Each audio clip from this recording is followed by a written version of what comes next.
तो बच्चों, last lecture में हमने क्या देखा था?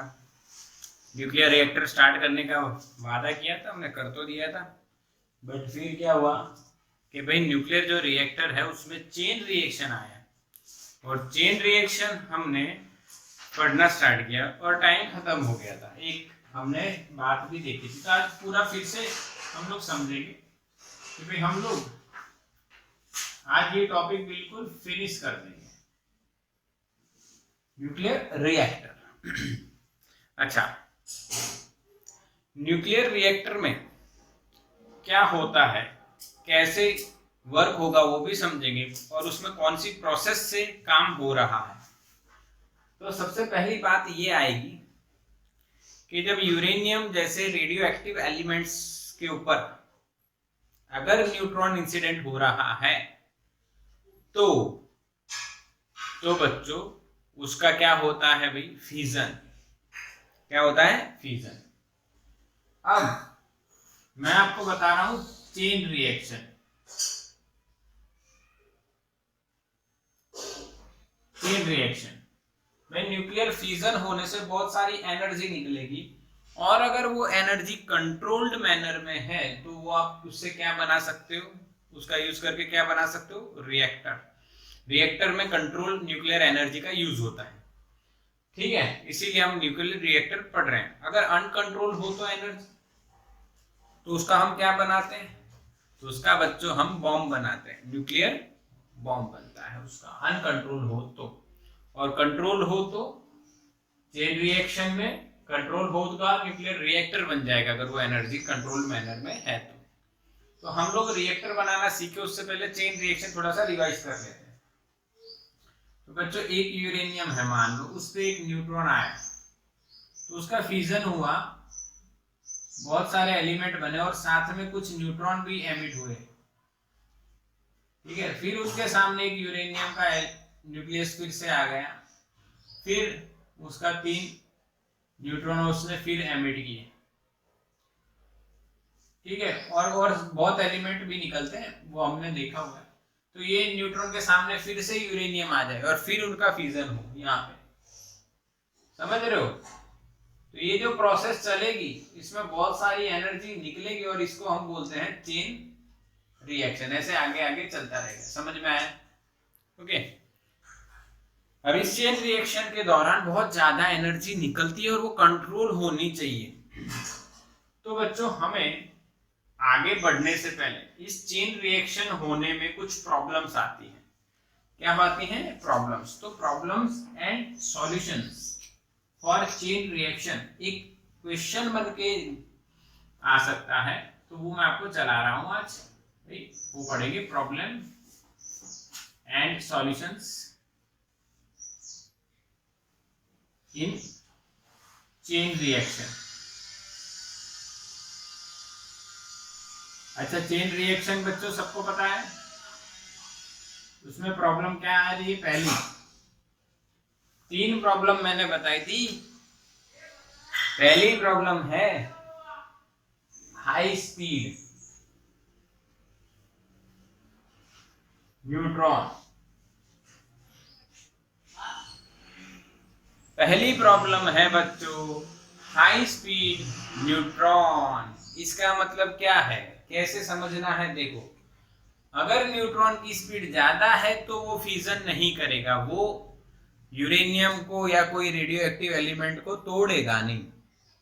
क्यों ऐसा? इसका मतलब क्या है? मैंने आपको एक लॉजिक उस टाइम भी दिया था, आज फिर से देता हूं, समझो।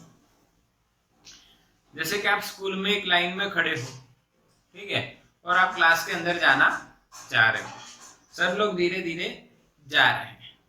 इतनी देर में आपकी जो लाइन है लंबी, उसमें एक और फ्रेंड आता है और वो जल्दी से आके जल्दी से निकल जाता है, तो आपकी जो लाइन है क्या वो डिस्टर्ब होगी?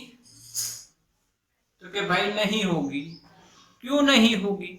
अरे वो आया और गया, नो डिस्टर्बेंस, कोई झगड़ा कुछ नहीं होगा। पर मान लो अगर वो वहां पे आके बैठ गया या खड़ा हो गया लाइन में, जहां से जाना था वहां पे आके खड़ा हो गया, हाई स्पीड में निकल नहीं गया, वहीं खड़ा हो गया, तो लाइन डिस्टर्ब हो जाएगी। क्योंकि भाई अंदर जाने की जल्दी सबको है, सब जल्दी से अंदर जाना चाहते हैं, और और और वो अंदर जाने की जो जल्दबाजी है उसमें अगर कोई बीच में आके खड़ा रह गया तो झगड़ा भी हो सकता है, फ्यूजन प्रोसेस हो सकती है। पर हाई स्पीड होगी तो फ्यूजन नहीं होगी। हमें यहाँ पे झगड़ा करवाना है, हमें फ्यूजन करवाना है, हमें न्यूक्लियस को तोड़ना है। तो न्यूट्रॉन की स्पीड कैसी होनी चाहिए, ज्यादा या कम? तो कम होनी चाहिए, ठीक है, यस, लेस स्पीड होनी चाहिए, ठीक, बढ़िया। एक एग्जांपल आपको बता देता हूँ, देखो ये एक रेडियो एक्टिव एलिमेंट है बच्चों, यहाँ से ये न्यूट्रॉन आ रहा है, न्यूट्रॉन, वो न्यूट्रॉन है जो हाई स्पीड है, तो यहाँ पे कोई फ्यूजन प्रोसेस नहीं होगी, नो फ्यूजन, बिकॉज वो इजीली निकल जाए, ठीक है। इसके बाद एक साइंटिस्ट है जिनका नाम आपको शायद पता हो, चैडविक, ऐसा नाम, ठीक है। साइंटिस्ट के नाम लगभग हम नहीं याद रखते, पर बोर्ड के एग्जामिनेशन के लिए आपको याद रखना पड़ेगा। तो उन्होंने ये बताया, अगर ये जो न्यूट्रॉन आ रहा है जो हाई स्पीड से चल रहा है, उसका कोलिजन अगर हाइड्रोजन से करवा दें तो जो न्यूट्रॉन है उसकी वेलोसिटी क्या हो जाती है, 0। यहाँ पे जो कोलिजन होगा वो कौन सा होना चाहिए भाई, कौन सा हो रहा है, इलास्टिक कोलिजन, समझ में आया? जैसे कि आप स्ट्राइकर से कैरम खेलते हो, तो कैरम की गोटी को आप स्ट्राइक करते हो तो गोटी भाग जाती है और जो स्ट्राइकर है वो रेस्ट पे आ जाता है, क्या ये आपको पता है? यस, पता है सर, ऐसा कोलिजन में हो सकता है। अच्छा, तो इस एक्सपेरिमेंट से क्या जानने को मिला कि भाई न्यूट्रॉन की स्पीड घटाई जा सकती है, जो यहाँ पे हाई स्पीड है फिर उससे कोई फ्यूजन नहीं हो रहा है, और अगर हमें फ्यूजन करना है तो उसकी स्पीड कम करनी पड़ेगी, तो उसकी आशा यहाँ पे दिख रही है कि हम कर पाएंगे। फिर एक्सपेरिमेंट्स हुए, तो जो हाई स्पीड न्यूट्रॉन है बच्चों, उसको हमने मॉडरेटर्स के साथ कोलिजन करवाया तो वो मॉडरेट स्पीड वाला हो गया।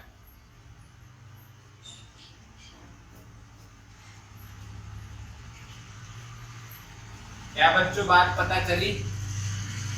ये नहीं, हाई स्पीड न्यूट्रॉन को मॉडरेटर्स से मॉडरेट स्पीड पे लाया गया। अच्छा, ये मॉडरेटर्स कौन कौन थे? तो 4 मॉडरेटर्स आते हैं बच्चों जो यूज किए जाते हैं, H2O, E2O, बेरिलियम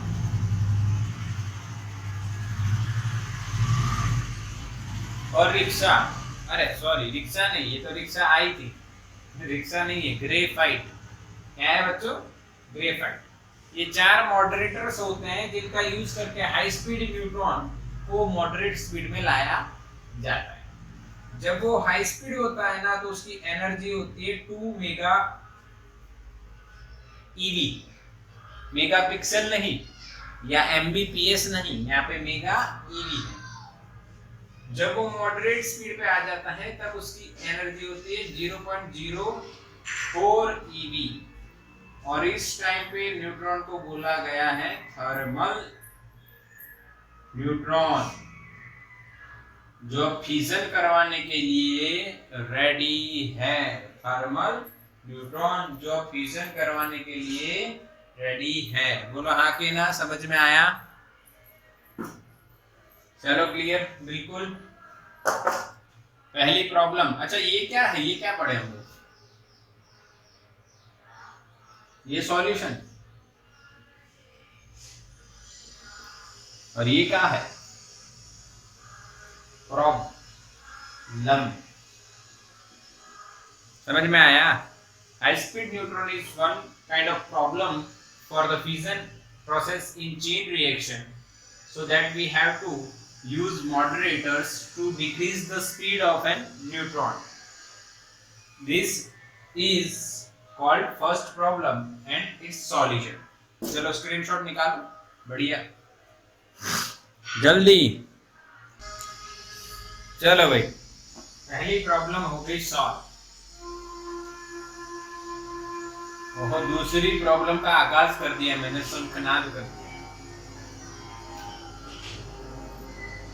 बच्चों थोड़ा सा म्यूजिक सुनाता हूँ आपको आज। जय,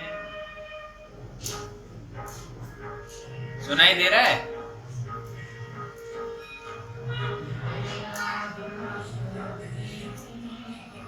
आरती करो चलो सब लोग।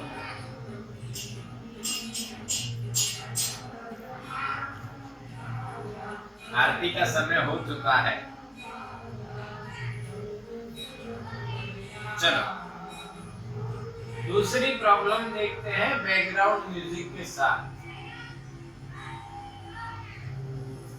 Problem number 2, high temperature.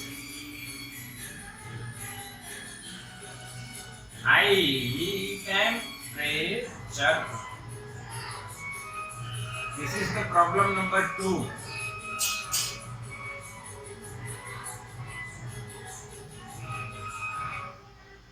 चलो, हाई टेम्परेचर पढ़ाने नहीं देंगे। हाँ क्या कर क्या रहा है? रुको भाई, वीडियो पॉज कर देते हैं, रिकॉर्डिंग। चलो बच्चों, हाई टेम्परेचर क्यों है?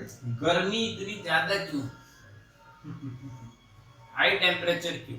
बिकॉज फ्यूजन प्रोसेस में बहुत ज्यादा एनर्जी निकलती है, ये हमने देखा हुआ है। पर न्यूक्लियस लगभग 200 मेगा ईवी निकलती है पर न्यूक्लियस। यानी आप सोचो कि 1 किलो अगर आपने ले लिया कोई रेडियो एक्टिव एलिमेंट, तो कितने न्यूक्लियस उसमें होंगे? अंदाजा लगाओ। m/m0 इंटू Na, और Na की वैल्यू आप सोचो कितनी है एवोगैड्रो नंबर की, 10⁻23 आता है उसमें। इतने सारे न्यूक्लियस, एक न्यूक्लियस में कन्वर्जन होने में लगभग, आपको पता है फ्यूजन का 240 से 120 2 हुए, उसमें लगभग एक न्यूक्लियस में कितनी 200 मेगा ईवी एनर्जी होती है। तो इतनी सारे न्यूक्लियस होंगे तो कितनी सारी एनर्जी, और जितनी ज्यादा एनर्जी वो टेम्परेचर उतना ही बढ़ा देती है। क्योंकि इस फ्यूजन प्रोसेस में क्या होता है, जैसे ही फ्यूजन होता है वैसे जो एनर्जी होती है वो जो उनके पार्ट्स होते हैं, टुकड़े, उनकी काइनेटिक एनर्जी के फॉर्म में होती है, और थोड़ी देर के बाद ही वो हीट एनर्जी में कन्वर्ट हो जाती है। जैसे आप मूवी वगैरह में देखो तो कोई न्यूक्लियर बॉम्ब या परमाणु बॉम्ब की बात आपने सुनी, वो फूटे तो बहुत सारी गर्मी निकलती है, हीट एनर्जी निकलती है। तो यानी टेम्परेचर इसमें बहुत ज्यादा होगा। कितना ज्यादा होता है ये भी आपको बता दिया जाएगा। 10⁶ केल्विन, 10⁶, 10⁶, बहुत ज्यादा। सोचो कितना सेल्सियस होगा, अंदाजा मारा आपने कभी कितना सेल्सियस होता है? लगभग 3, यानी आपको पता है 273.15 केल्विन बिकम्स 1 के 0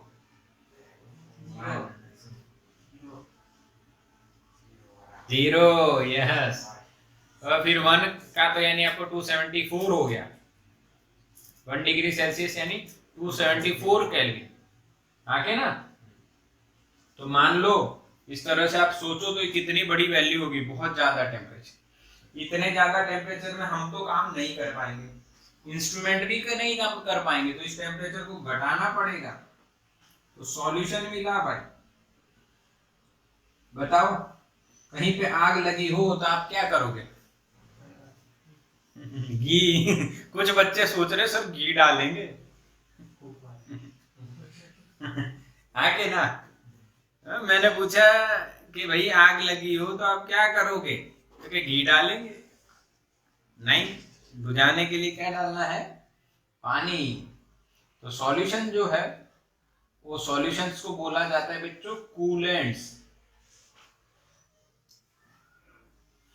कूल एंड्स ठंडी चीटियां, ठंडी चिट्ठियां नहीं चीटियां।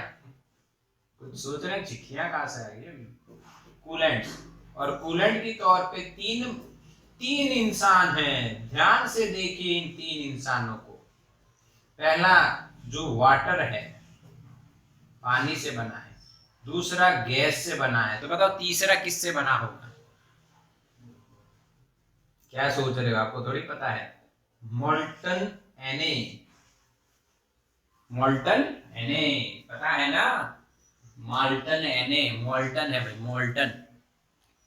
समझ में आया? तो तीसरी प्रॉब्लम की तरफ भाग लो भाई बच्चों, भागो भागो। प्रॉब्लम नंबर 3 आई। तीसरी प्रॉब्लम क्या है? सोचो क्या हो सकता है? क्या सोचोगे मैं बता दूंगा, ये तो याद रहेगा ना, कूलेंट। ठीक है, this is important. Water, gas and molten sodium. चलो ठीक, तीसरी प्रॉब्लम है नंबर ऑफ न्यूट्रॉन। अच्छा, ये नंबर भी प्रॉब्लम होता है? हाँ भाई, number is a one kind of problem. जैसे मेरी मॉर्निंग की बैच चलती है बच्चों, एक उसमें लगभग 150 स्टूडेंट बैठते हैं। अब 150 स्टूडेंट बैठ रहे हैं तो अपने जो वेबएक्स है उसकी लिमिट 100 है। तो फिर मुझे 150 बाकी जो 50 बचे उसके लिए मेरे को जूम वगैरह या दूसरे मोबाइल का यूज करना पड़ता है। तो मुझे जब मैं पहली बैच लेता हूँ तो मेरे पास 3 मोबाइल होते हैं और लैपटॉप भी होता है, यानी फिर दूसरी बैच में भी सेम प्रोसीजर कंटिन्यू चलती है गुजराती मीडियम में। तो नंबर ऑफ स्टूडेंट्स ज्यादा है तो वो एक टाइप की प्रॉब्लम है। कई बच्चे सोच रहे सर उतनी इनकम भी तो होती होगी। हाँ हाँ, सही है, होती है, पर्सनल है वो। बट समझ रहे हो ना, प्रॉब्लम खड़ी हो जाती है। ये हालांकि एक मोबाइल पे काम चल जाता पर नंबर बढ़ गए तो प्रॉब्लम हो गई। इसी तरह से दूसरी प्रॉब्लम मैं बता देता हूँ आपको। अभी शादी ब्याह की बात कर रहे हैं, शादी ब्याह में बुलावा दिया आपको 100-200 को, पर प्रॉब्लम क्या हो गई? नंबर बढ़ गया क्योंकि कोरोना। अब नंबर भी एक प्रॉब्लम है, कोरोना के कारण number is one type of problem. समझ में आ रहा है ना?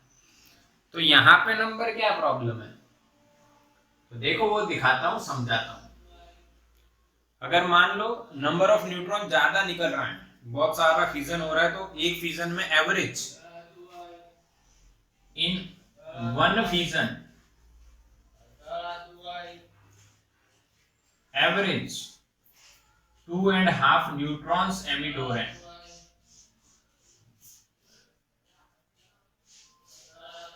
एक फिजन में, एक न्यूक्लियस के फिजन में 2.5 न्यूट्रॉन एवरेज निकल रहे, क्योंकि 3, 4 और 2 मैंने बताया था ना आपको। बाने सबकी जेरोक्स निकाली, फिर भी कर्नब सर 342 बार क्यों आए, क्या ये मैं खत्म कर चुका हूं?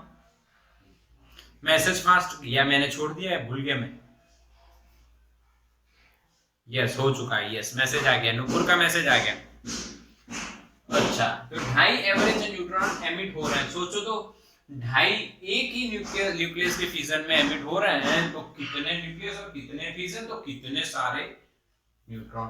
अच्छा, नंबर प्रॉब्लम क्या है? तो मान लो वो न्यूट्रॉन बहुत छोटे, वो हमारी बॉडी पे आ गए, किसी और प्रोसेस में एंटर होकर कुछ और कर दिया, तो number is problem. Now how to decrease this number? भाई सॉल्यूशन आया मेरे बच्चों, सॉल्यूशन, सॉल्यूटन नहीं है ये। कई बच्चे सोच रहे ये सॉल्यूटन नहीं हो गया सर। हाँ, तो ये क्या लिखा है? टैप। अच्छा, ये क्या है बताओ, चलो क्या लिखा है? टिप। हाँ, तो इसमें ये एस सिप तो नहीं है ना ये। तो इसमें सॉल्यूटन होना चाहिए ना। समझ में आया? This is English. English is a very funny language. Solution देखते हैं, चलो सॉल्यूशन क्या है? तो सॉल्यूशन ये है कि पहले ऐसा पता तो करना पड़ेगा ना कि संख्या बड़ी है या नहीं। हाँ कि ना, समझ में आया? पहले से पता तो करना पड़ेगा ना कि संख्या बड़ी के नहीं। तो सॉल्यूशन में बच्चों जो हमारे साइंटिस्ट थे उन्होंने बनाया मल्टीप्लिकेशन फैक्टर, जिसको उन्होंने दिया कितने न्यूट्रॉन के सिंबल। क्या है भाई? कितने न्यूट्रॉन। चलो तो इसका इक्वेशन है number of emitted neutron upon number of incident neutrons. This is the equation. यानी इंसिडेंट वाले कौन से? तो वो यूरेनियम पे जो आके इंसिडेंट हो रहे हैं, उससे जो निकले, जितने निकले अपॉन इंसिडेंट। तो इंसिडेंट कम है और निकले हुए ज्यादा हैं, तो के की वैल्यू बढ़ जाएगी। ये ज्यादा है और ये कम है, तो के की वैल्यू घट जाएगी। तो इससे पता चल जाएगा कि भाई न्यूट्रॉन ज्यादा है कि नहीं। पहला इसमें केस लेते हैं के लेस देन 1, दूसरा के अप्रोक्सीमेटली 1, तीसरा के ग्रेटर देन 1। इसको बोला गया सब क्रिटिकल, इसको बोला गया भाई क्रिटिकल स्टेज, इसको बोला गया सुपर से ऊपर क्रिटिकल। शिल्पा शेट्टी वाला है ये तो। यस और नो? यानी इसका मतलब क्या है कि बच्चों अगर के की वैल्यू 1 से कम है तो इसका मतलब चिंता की कोई बात नहीं। आके ना समझ में आया? यानी डॉक्टर बताते हैं उन्हें भी चिंता की कोई बात नहीं है, अब खतरे से बाहर है। टीवी सीरियल देखा हो, मूवी वगैरह देखा हो तो उसमें आता है। अच्छा, के लेस देन 1 यानी इसका मतलब क्या है? ये ज्यादा है और जो एमिट हो रहे हैं वो कम है। अगर एमिशन कम है तो न्यूट्रॉन की नंबर जो है वो कम है, तो कम इज नॉट प्रॉब्लम। फिर क्या हुआ? धीरे धीरे एमिटेड की संख्या बढ़ती रही, बढ़ती गई। तो एक समय आया कि दोनों एक दूसरे के बहुत नजदीक आ गए, दोनों की सेम लगभग नंबर हो गए, तो के की वैल्यू 1 हो गई। यानी इसका मतलब क्या हो रहा है? एमिशन बढ़ रहा है, न्यूट्रॉन की संख्या बढ़ रही है। फिर के की वैल्यू ग्रेटर देन 1, जब एमिटेड ज्यादा हो गए इंसिडेंट से, तो के की वैल्यू आ गई ग्रेटर देन 1, यानी परेशानी बहुत ज्यादा बढ़ चुकी है। उसको बोला गया सुपर क्रिटिकल स्टेज। बोलो समझ में आया? हाँ, अब किसी भी समय ये भगवान को प्यारे हो सकते हैं। This is called super critical. भाई आप घर पे ले जाओ, सेवा करो। ऐसा आपने सुना नहीं होगा या किसी ने सुना होगा, तो ऐसा होता है कि भाई अब डॉक्टर कहते हैं कि अब हम कुछ नहीं कर पाएंगे, आप घर पे ले जाइए। This is called super critical. Critical का मतलब क्या भाई? हाँ, अभी कुछ चांस है। सब क्रिटिकल में कोई तकलीफ वाली बात, चिंता वाली बात तो नहीं है। अच्छा, मेडिकल में हम बात कर रहे थे कि भाई डॉक्टर डिसाइड करता है कि भाई क्रिटिकल है, सब क्रिटिकल है या सुपर क्रिटिकल है। तो यहाँ पे कौन डिसाइड करेगा? यहाँ पे भी तो कोई डिसाइड तो करना वाला होना चाहिए। तो ये डिसाइड होता है बच्चों सेंसर एंड कंप्यूटर प्रोग्राम से। इससे कंप्यूटर प्रोग्राम से, कंप्यूटर में ये इक्वेशन डाल के सेंसर से इनपुट लिया जाता है, कितने इंसिडेंट हुए, कितने एमिट हुए, उससे कैलकुलेट करके फिर ये डिसीजन लिया जाता है। तो this all based on computer programming बच्चों। ठीक? अच्छा, तो सॉल्यूशन क्या है? अगर के की वैल्यू ग्रेटर देन 1 हो गई तो प्रॉब्लम बिग हो गई। भाई बिग प्रॉब्लम का सॉल्यूशन होना चाहिए।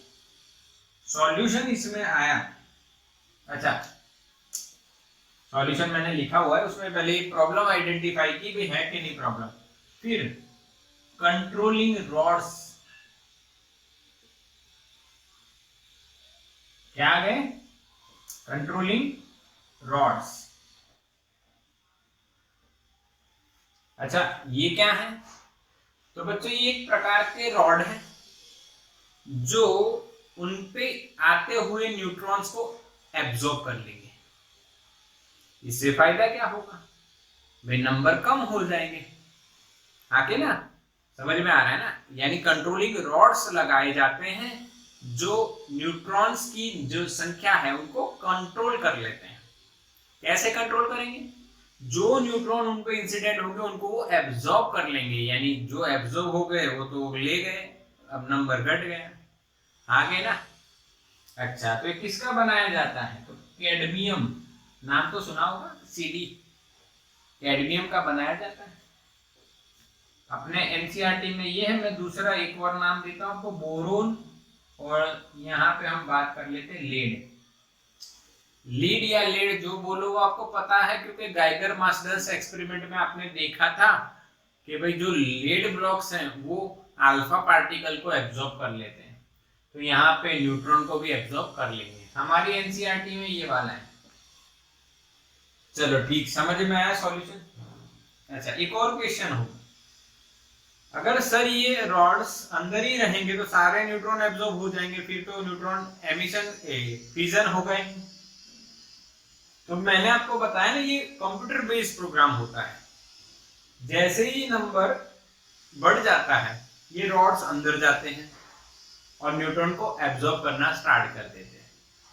फिर जैसे ही नंबर कंट्रोल में आ गया तो वो रॉड्स बाहर आ जाते हैं, अब न्यूट्रॉन्स को एब्जॉर्ब नहीं करेंगे। तो this is the process how it works. बोलो क्लियर बच्चों? हाँ के ना? इसका स्क्रीनशॉट ले लो फटाफट जल्दी से, रिएक्टर देखते हैं हम।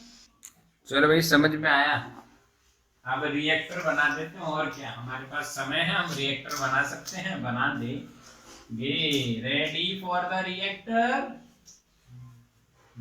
रिस्पॉन्स, डल रिस्पॉन्स,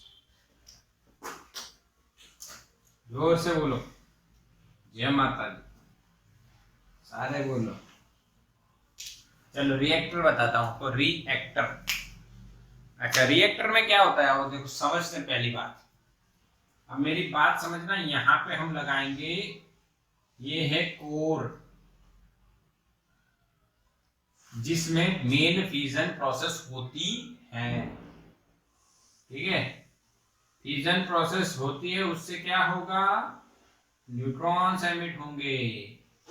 वो न्यूट्रॉन्स एमिट होके कोर से बाहर ना चले जाएं, इसलिए यहाँ पे रिफ्लेक्टर्स लगाए जाते हैं। क्या लगाए जाते हैं? रिफ्लेक्टर्स। यहाँ कोर के अंदर क्या हो रहा है, मान लो यूरेनियम है, ये न्यूट्रॉन आया और क्या प्रोसेस हुई, फ्यूजन, बहुत सारे न्यूट्रॉन निकले। वो न्यूट्रॉन निकले तो वो बाहर ना चले जाएं, तो रिफ्लेक्टर लगा के वो अंदर ही, यानी रिफ्लेक्ट करके वो अंदर ही रह जाएंगे। पर मान लीजिए न्यूट्रॉन के जो नंबर है वो बढ़ गए, तो यहाँ पे आपको पता है, अभी अभी हमने देखा है, क्या लगाए जाएंगे, ये क्या होंगे, सोचो सोचो, ये क्या है, कंट्रोलिंग रॉड्स, जो ऑटोमेटिकली अंदर जाएंगे, ज्यादा न्यूट्रॉन को खा जाएंगे और वापस खा के कम संख्या करके वापस बाहर आ जाएंगे। दिस आर कंट्रोल्ड और manage by the computer programming. ठीक, अब यहाँ पे वाटर भी होता है अंदर। क्या होता है? वाटर। ठीक, अब वो गर्म होता है और गर्म होके उसको यहाँ पे लगभग बोल रहा हूं 600 केल्विन और लगभग प्रेशर है 150 atm, इतने हाई पे उसको यहां से बाहर निकलता है। अब ये इतना, इससे भी ज्यादा हाई होता है तो यहाँ पे क्या यूज किए गए होंगे, कूलेंट्स। कूलेंट्स का यूज किया जाता है, उसको इतने टेम्परेचर पे यहाँ से जब बाहर निकल रहा है उसको लाया जाता है, फिर कूलेंट्स का यूज किया जाता है, जिससे वो टेम्परेचर क्या हो जाता है, डिक्रीज हो जाता है। टेम्परेचर क्या हो जाता है, डिक्रीज हो जाता है। फिर इसको यहाँ पे स्टीम जनरेटर में डाला जाता है। स्टीम जनरेटर में डालने से आपको पता है क्या होगा, ये सिंबल है, स्टीम जनरेटर में डाल दिया मान लीजिए इसको, तो वो क्या जनरेट करेगा, इस पानी का क्या बनाएगा? नाम क्या है भाई? Steam generator. तो डेफिनेटली क्या करेगा? स्टीम ही जनरेट करेगा। ठीक है, अब वो स्टीम यहाँ पे जाएगी और यहाँ पे होगा steam turbine. You know turbine? Yes और नो? टरबाइन जो गोल गोल चक्कर की तरह घूमता रहता है, उस टरबाइन में जाती है और टरबाइन घूमता है, उसके साथ कनेक्ट कर देते हैं एसी जनरेटर, जो हमने चैप्टर 6 में पढ़ा है, और यहाँ पे एसी वोल्टेज हमें मिल जाता है। ठीक, अब यहां से जो कमजोर हो गई है स्टीम, उसको कंडेंसर में भेजा जाता है। किसमें भेजा जाता है बच्चों? कंडेंसर। वो कंडेंसर क्या करता है? तो वो उसको वापस भेजता है। क्यों वापस भेजता है? क्योंकि यहाँ पे स्टीम है, जो उसकी एनर्जी खत्म हो गई वो आई, और वो यहाँ पे पानी में कन्वर्ट होके वापस आ जाती है, और उसको यहाँ पे पंप से वापस इधर डाला जाता है। पंप से। पंप को बताया नहीं, ये भी नहीं बताया, क्योंकि ये सिंपल ब्लॉक डायग्राम है। This is the simple block diagram, आपको समझने के लिए। इसको ऐसा नहीं है कि इतना ही है, बहुत सारा होगा ना, और ये आपको समझ में आए इसलिए मैंने पढ़ा है इस तरह से। क्लियर है ना? आपको सिर्फ अकॉर्डिंग टू एनसीईआरटी ये पार्ट और ये पार्ट एक्सप्लेन करना है, ज्यादा कुछ नहीं करना है। तो ये क्लियर आपका स्टीम जनरेटर हो गया। समझ में आया ना? कोर, कंट्रोलिंग रॉड्स, रिफ्लेक्टर्स, यहाँ पे steam generator to the steam turbine जाती है यहाँ पे, और वापस कंडेंसर में से पानी यहाँ पे वापस आ जाता है, और ये साइक्लिक प्रोसेस चलती रहती है। पर बच्चों ऐसा देखा गया, जो यूरेनियम है, जो कोर के अंदर हम रखने वाले थे, उस पे जब एक न्यूट्रॉन इंसिडेंट करते हैं, तो यूरेनियम 92 239 में बन जाता है, बट इसकी फ्यूजन प्रोसेस नहीं होती है ज्यादा जबरदस्त। तो एनरिच यूरेनियम का यूज किया जाता है, जो यूरेनियम 235 होता है। यूरेनियम 235 जो यूरेनियम मिलता है, उसमें 238 और 235 दोनों होते हैं, और उसमें 235 का जो है वैल्यू ज्यादा हो, उसको एनरिच यूरेनियम बोला जाता है। और कई जगह प्लूटोनियम का भी यूज होता है। कई जगह किसका यूज होता है? प्लूटोनियम का भी यूज होता है। तो प्लूटोनियम कैसे बनता है वो भी मैं आपको बता देता हूं। देखो कि भाई यहां से यूरेनियम आया, अनस्टेबल हुआ, और यहाँ पे नेपच्यूनियम है, आगे ना, ये Nb है, P है, ओके। तो यहाँ पे क्या हुआ? तो कि ये 92 ही रहा, यहाँ पे एक इलेक्ट्रॉन निकला, बीटा माइनस और प्लस एंटी न्यूट्रिनो। तो बीटा माइनस जाएगा तो यहाँ पे 92 का क्या हो गया? 93, और ये 239। क्या बच्चों सही है? आगे ना क्रॉस चेक करो एक बार। ओके।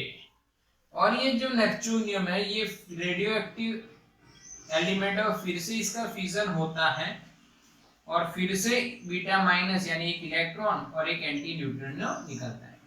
अब बीटा माइनस आप ऐसे भी बता सकते हो, -1 0। इससे फायदा क्या होगा? आप बैलेंस कर पाओगे इजीली। 93 - 1 92, 239 तो ऊपर बैलेंस ही है। अच्छा, यहाँ पे 93 और यहाँ पे माइनस है, तो यहाँ पे 94 हो जाएगा, और यहाँ पे आ जाएगा प्लूटोनियम। सही है ना? कोई गलती हो तो बता दो। अच्छा, मेरे को ये कैसे याद रहता है? क्योंकि देखो इसमें दोनों में बीटा माइनस ही एमिट हो रहा है, बाकी नंबर आपको फिर याद रखने। यहाँ नेपच्यूनियम है, यहाँ पे प्लूटोनियम है, और इसका फ्यूजन आराम से हो सकता है। तो कोर के अंदर जो हम लोग फ्यूजन प्रोसेस करने वाले हैं, वो किसकी होने वाली है? भी प्लूटोनियम की। क्या बच्चों समझ में आया? ठीक, न्यूक्लियर रिएक्टर एक्सेप्टेबल है ना माइंड में? इस तरह से होता है। अब इस रिएक्टर का जितना फायदा होगा उतना ही नुकसान भी होगा, क्योंकि इस दुनिया में आपको पता है कि किसी भी सिस्टम को या कोई इंजन को, अगर कोई जनरेटर को, कोई भी चीज को आप इनपुट दे रहे हो, तो आउटपुट 100% नहीं मिलेगा। मान लो इनपुट आपने 100% दिया तो आउटपुट 100% नहीं मिलेगा। जैसे बाइक है, उसमें आप पेट्रोल डालते हो, तो पेट्रोल डालोगे उतना ही आपको बाइक चलेगी, मैकेनिकल एनर्जी मिलेगी नहीं। क्या होगा, गैस निकलेगा, थोड़ा धुआं निकलता है ना, वेस्ट बोलते हैं उसको, वेस्ट, तो वेस्ट तो होगा। तो इस रिएक्टर में भी वेस्ट होता है। वो जो वेस्ट होता है उसको न्यूक्लियर वेस्ट बोला जाता है। अब न्यूक्लियर वेस्ट, अब न्यूक्लियर कैसा एलिमेंट है, रेडियो एक्टिव, रेडिएशन करता है और हमारी बॉडी को नुकसान करता है। तो अगर उसका वेस्ट कचरा जो है बाहर ऐसे ही फेंक दिया जाए, वेस्ट जो उसका है बाहर ऐसे ही फेंक दिया जाए, तो हमें नुकसान हो सकता है भाई। तो वो नुकसान न हो बच्चों, वो नुकसान न हो बच्चों, उसके लिए क्या किया जाएगा, वो नुकसान न हो सके तो वेस्ट मैनेजमेंट सिस्टम बनाई जाती है। जैसे आपको पता हो कि आप जब डस्टबिन देखते हो, ये नगर पालिका रख देती है ना, म्युनिसिपल कॉर्पोरेशन, उसमें जाके आप देखना कहीं भी डॉक्टर के जो है ना, वो अपना बॉटल चढ़ाता है, इंजेक्शन होते हैं, ये सब नहीं पड़े मिलेंगे। उसका एक स्पेशल ट्रीटमेंट करके उसको वेस्ट में से बेस्ट या कोई यूज करने के लायक या जल्दी से खत्म हो जाए ऐसे में कन्वर्ट किया जाता है। उसी तरह से न्यूक्लियर वेस्ट का भी मैनेजमेंट किया जाता है। उसका दो रास्ते हैं। एक, या तो वेस्ट में से कुछ नया बना दो जिससे और काम हो जाए और बेस्ट हो जाए। दूसरा, या तो उस वेस्ट को short lived radio active element में कन्वर्ट कर दो, वो थोड़े समय में मर जाए, किसी को नुकसान न करे। इस तरह से उसका वेस्ट को मैनेज किया जाता है। समझ में आ रही मेरी बात? यस और नो? तो यहाँ पे रिएक्टर के साथ ही साथ उसका वेस्ट का मैनेजमेंट भी पढ़ना जरूरी है। तो क्या बच्चों, रिएक्टर आपका पक्का हुआ? हाँ के ना?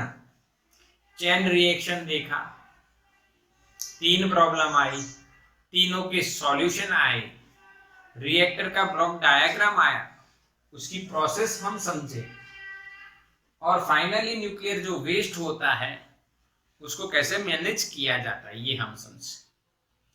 इसके अलावा अब दूसरी बात ये आती है कि the last topic is fusion. यहाँ पे हमने फ्यूजन को बाय बाय कह दिया, अलविदा कह दिया। अब last topic of the chapter is fusion, जो हम नेक्स्ट लेक्चर में कवर करेंगे। ठीक है, चलो भाई।